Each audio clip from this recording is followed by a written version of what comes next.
আসলে কয়েকজনের সাথে কথা বলে যেমনটি আসলে জানতে পারলাম সেটি হচ্ছে আজকে যে ফ্রি সার্ভিস আছে কিছু ট্রেনে সেই বিষয়গুলো কিন্তু আসলে অনেকেই জানে না। তবে কিছু কিছু লোক কিন্তু আসলে পেয়েছে যে তারা ফ্রিতে আসতে পেরেছে এবং ফ্রিতে আসতে পেরে সে কিন্তু আসলে অনেকটা খুশিতে কিন্তু তিনি কিন্তু বলতেছিলেন যে আসলে ছাত্রদেরকে তারা ধন্যবাদ জানাচ্ছেন এবং সরকারকে ধন্যবাদ জানাচ্ছেন। জবাব নাই, আমরা যে ফিরে আসতে পারছি না কোনো জবাব নাই। অনেক আনন্দ লাগছে অ্যাকচুয়ালি। আসলে বৃষ্টি বড় জিনিস না, আমার সবচেয়ে বড় জিনিস আমরা ফিরে আসতে পারছি আজকের দিনটা 5 আগস্ট। হ্যাঁ, তার জন্য অনেক অনেক ছাত্রদের ধন্যবাদ এবং দেশের জন্য আরো কল্যাণ হোক সেটা আমি কামনা করি। আজকে দুর্নীতিবাজদের যারা দুর্নীতিবাজদের সহযোগী আছে তাদের কাছে এই দেশ থেকে দূর করছে, দেশ শান্তি আছে, ভালো আছে, অনেক সুন্দর আছে। আমরা চাই দেশ আরো সুন্দর হোক, ছাত্রদের জীবন আরো উন্নয়ন হোক, ছাত্র আরো ভালো হোক দেশের জন্য, সেটাই কামনা করি। সামান্য এই নারায়ণগঞ্জ থেকে আসলে ফ্রিতে আসে তার যে খুশি দেখলাম আসলে এটি কিন্তু সারা দেশ থেকেই আসলে বিভিন্ন জায়গা থেকে বিভিন্ন ট্রেন কিন্তু আসলে আজকের জন্য ফ্রি করা হয়েছে। এখনো পর্যন্ত আসলে আজকে সন্ধ্যা পর্যন্ত অর্থাৎ বিকাল 3টা পর্যন্ত আরো প্রায় 4টি ট্রেন আসবে সম্পূর্ণ ফ্রিতে এবং সেগুলো সন্ধ্যা 6টা থেকে 8টা 9টা পর্যন্ত কিন্তু আবারও যে ট্রেনগুলো ঢাকা থেকে যাবে যে রুট থেকে এসেছিল সম্পূর্ণ ফ্রি সার্ভিসের জন্য সেইগুলো কিন্তু আবারও সেই একইভাবে সম্পূর্ণ ফ্রি যাত্রী নিয়ে কিন্তু রওনা হবে।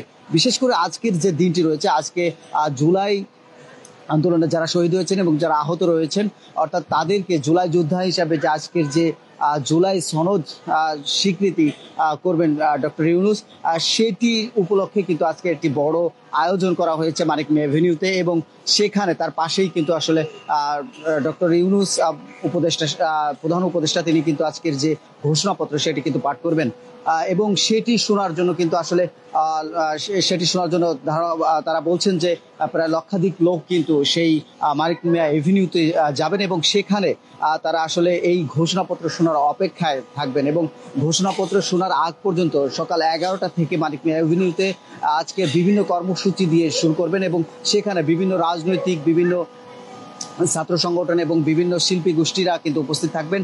এক এক করে সকলেরই কিন্তু শিডিউল রয়েছে এবং সেই শিডিউল অনুসারে একদম বিকেল 5টা পর্যন্ত তাদের চলতে থাকবে এবং বিকেল 5টায় ডক্টর ইউনূসের যে ঘোষণাপত্রটি সেটি সম্পূর্ণ তারা লাইভ দেখবেন এবং সেখানে লক্ষাধিক মানুষের উপস্থিতি ধারণা করা যাচ্ছে।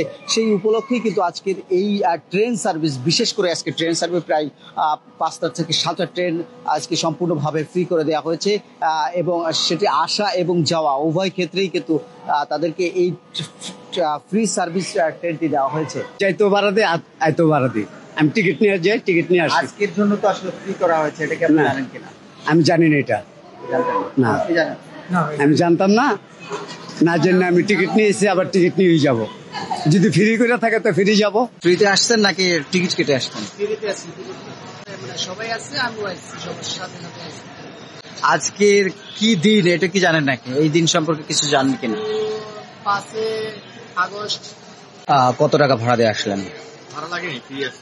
কেন ফ্রি মানে আজকে ফ্রি আনলো এটা কি জানেন কিনা? না, এটা জানি না। জানার চেষ্টা করেছেন কিনা? জানার চেষ্টা করছি, তবে মাইকে বলছে যে আজকে নাকি সরকারি বন্ধ, এই কারণে। কোথা থেকে আসলেন ভাই? আমি আসছি টঙ্গী থেকে। এই এটা কোথা থেকে আসলেন? এটা আসছে আপনার ওই ময়মনসিংহ থেকে আসছে।